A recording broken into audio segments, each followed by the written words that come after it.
ప్రజాపాలన సాగుతుంది. తర్వాత ధర్నా చౌకులు ఈజీగా ఎవరైనా ధర్నాలు చేసుకోవచ్చు, నిరసనలు వ్యక్తం చేసుకోవచ్చు. ఎటువంటి అక్రమ అరెస్టులు, ఎటువంటి గృహ నిర్బంధాలు ప్రభుత్వంలో ఈ కాంగ్రెస్ పరిపాలనలో ఉండవు అన్నారు. కానీ వాళ్ళు చూస్తే మొత్తం ఇవాళ ఎటువంటి అక్రమ నిర్బంధాలు జరిగాయో మనం చూసాం.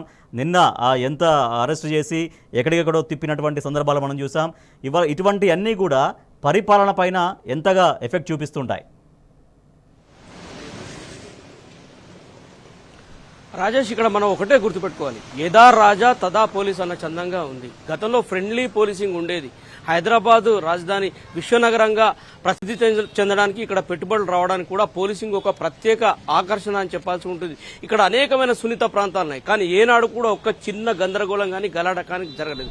కానీ కాంగ్రెస్ ప్రభుత్వం ఏర్పడిన తర్వాత ఒక కొత్త సంస్కృతికి తెరలేచిందని చెప్పాల్సి ఉంటుంది. ప్రతిపక్ష పార్టీల మీద అధికార పక్ష కార్యకర్తలు కావచ్చు, అధికార పక్ష నాయకులు కావచ్చు, జులుం చేయడము, దాడులకు దిగడం అనేది వరుసగా జరుగుతున్న సంఘటనలు చోటు చేసుకుంటున్నాయి. ఇక తాజా పరిణామాల నేపథ్యంలో పాడి కౌశిక్ రెడ్డి ప్రకటించిన తర్వాత అరికపూడి గాంధీ స్వయంగా 20-30 వాహనాల కాన్వాయ్తో తన ఇంటి నుంచి 4-5 పోలీస్ స్టేషన్లు దాటి ఏకంగా కౌశిక్ రెడ్డి ఇంటిపైన దాడికి వెళ్తుంటే కనీసం పోలీసులు చేష్టలుడికి చూడడమే కాదు, వాళ్ళకు పూర్తిగా అడుగులకు మడుగులో తిన చందంగా వ్యవహరించారని చెప్పేసి పెద్ద ఎత్తున ఆరోపణలు వినిపిస్తున్న పరిస్థితి కనిపిస్తుంది. ఇందుకు ప్రభుత్వంలో పెద్దలు పూర్తిగా పోలీసులకు వెన్నుదన్నుగా నిలవడం వల్లనే ఇట్లా జరిగింది అని చెప్పేసి కూడా ఒక విమర్శ చాలా స్పష్టంగా వినిపిస్తుంది. అయితే ఇందుకు నేపథ్యం తీసుకుంటే కనుక ఖచ్చితంగా శాసనసభలో ఏదైతే పబ్లిక్ అకౌంట్స్ కమిటీ ఏర్పడాలో అది సంప్రదాయానికి అనుగుణంగా ప్రతిపక్ష పార్టీకి పీఏసీ చైర్మన్ పదవి ఇవ్వాల్సి ఉంటుంది.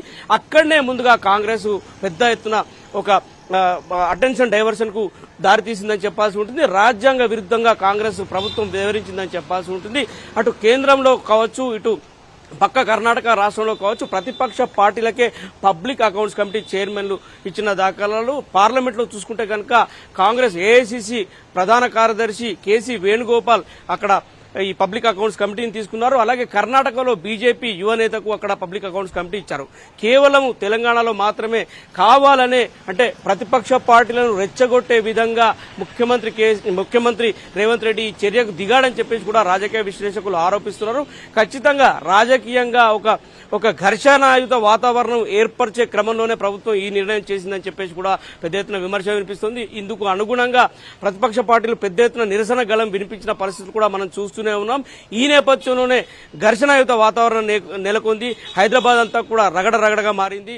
అటు మాజీ మంత్రి హరీష్ రావు కావచ్చు, ఇటు బీఆర్ఎస్ నేతలంతా కూడా రోడ్లకి ఆందోళన చేస్తుంటే రాష్ట్ర వ్యాప్తంగా కూడా జనాలంతా కావచ్చు, లేదా బీఆర్ఎస్ సంబంధించిన కార్యకర్తలంతా కూడా రాజధాని వైపు చూస్తున్న పరిస్థితి కనిపిస్తుంది. ఈ హైడ్రామాలో నిన్న మాజీ మంత్రి హరీష్ రావును ఏకంగా పోలీసులు మహబూబ్నగర్ వైపు, అటవీ ప్రాంతం వైపు తీసుకుపోవడం చాలా తీవ్ర వివాదాస్పదం రేగిందని చెప్పాల్సి ఉంటుంది. అలాగే వీఐపీ హైదరాబాద్ ఇమేజ్ డ్యామేజ్ కానివ్వమనేది ముఖ్యమంత్రి మాట్లాడుతున్నారు. అదే విషయాన్ని బీఆర్ఎస్ పార్టీ గుర్తు చేస్తోంది. సో హైదరాబాద్ ఇమేజ్కి డ్యామేజ్ తీసుకురామని చెప్తున్న ముఖ్యమంత్రి, మరి నిన్న హైదరాబాద్ ఇమేజ్కి డ్యామేజ్ జరగలేదా? కాంగ్రెస్ పార్టీ వాళ్ళు వచ్చి దాడి చేస్తే అది డ్యామేజ్ జరిగినట్టు కాదన్నటువంటి ప్రశ్న కూడా బీఆర్ఎస్ లేవనెత్తుతోంది.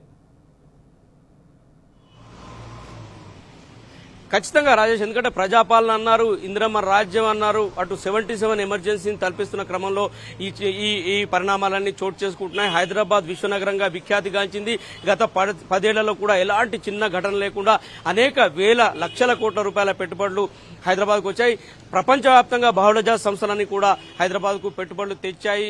ఐటీకి ప్రముఖ కేంద్రంగా హైదరాబాద్ విలసిల్లిందని చెప్పాల్సి ఉంటుంది. అలాంటి ఐటీ ప్రాంతంలో, మాదాపూర్ ప్రాంతంలో పెద్ద ఎత్తున గలాటా జరగడం వల్ల అంతర్జాతీయంగా దృష్టిని ఆకర్షించిందని చెప్పాల్సి ఉంటుంది. అటు ఐటీ ప్రొఫెషనల్స్ కావచ్చు, ఇటు ఇండస్ట్రియలిస్ట్ కావచ్చు, పెద్ద ఎత్తున అక్కడ ఫోకస్ చేసిన పరిస్థితులు. ఈ ప్రచారం కనుక అంతర్జాతీయ స్థాయికి వెళ్తే ప్రభుత్వ ప్రతిష్ట దిగజారిపోవడమే కాదు, రాష్ట్ర ఇమేజ్ అలాగే విశ్వనగరంగా ముద్రపడ్డ హైదరాబాద్ ఇమేజ్ కూడా పూర్తి స్థాయిలో దెబ్బతినే అవకాశాలు ఉంటాయి. ఇవి భవిష్యత్తులో పెట్టుబడులపైన కూడా తీవ్ర ప్రభావం చూపే అవకాశాలు ఉంటాయి. ఎందుకంటే పెట్టుబడిదారులు ఎప్పుడైనా కానీ శాంతియుత వాతావరణం ఉన్న నేపథ్యంలోనే ఎక్కడికైనా పెట్టుబడులు పెట్టడానికి వెళ్లే పరిస్థితులు ఉంటాయి. మరి ఇక్కడ ఇంత అల్లకల్లోల పరిస్థితులు ఉన్నాయని చెప్పేసి బహుశా దేశవ్యాప్తంగా, ప్రపంచవ్యాప్తంగా ప్రచారం జరిగితే హైదరాబాద్ ఇమేజ్ ఏం కావాల్సిన పరిస్థితి తలెత్తుందనే ఆందోళన మాత్రం ఇక్కడ హైదరాబాద్ వాసులో కావచ్చు, రాష్ట్ర ప్రజానీకంలో వెలువడుతున్న పరిస్థితి కనిపిస్తుంది. రాజేష్.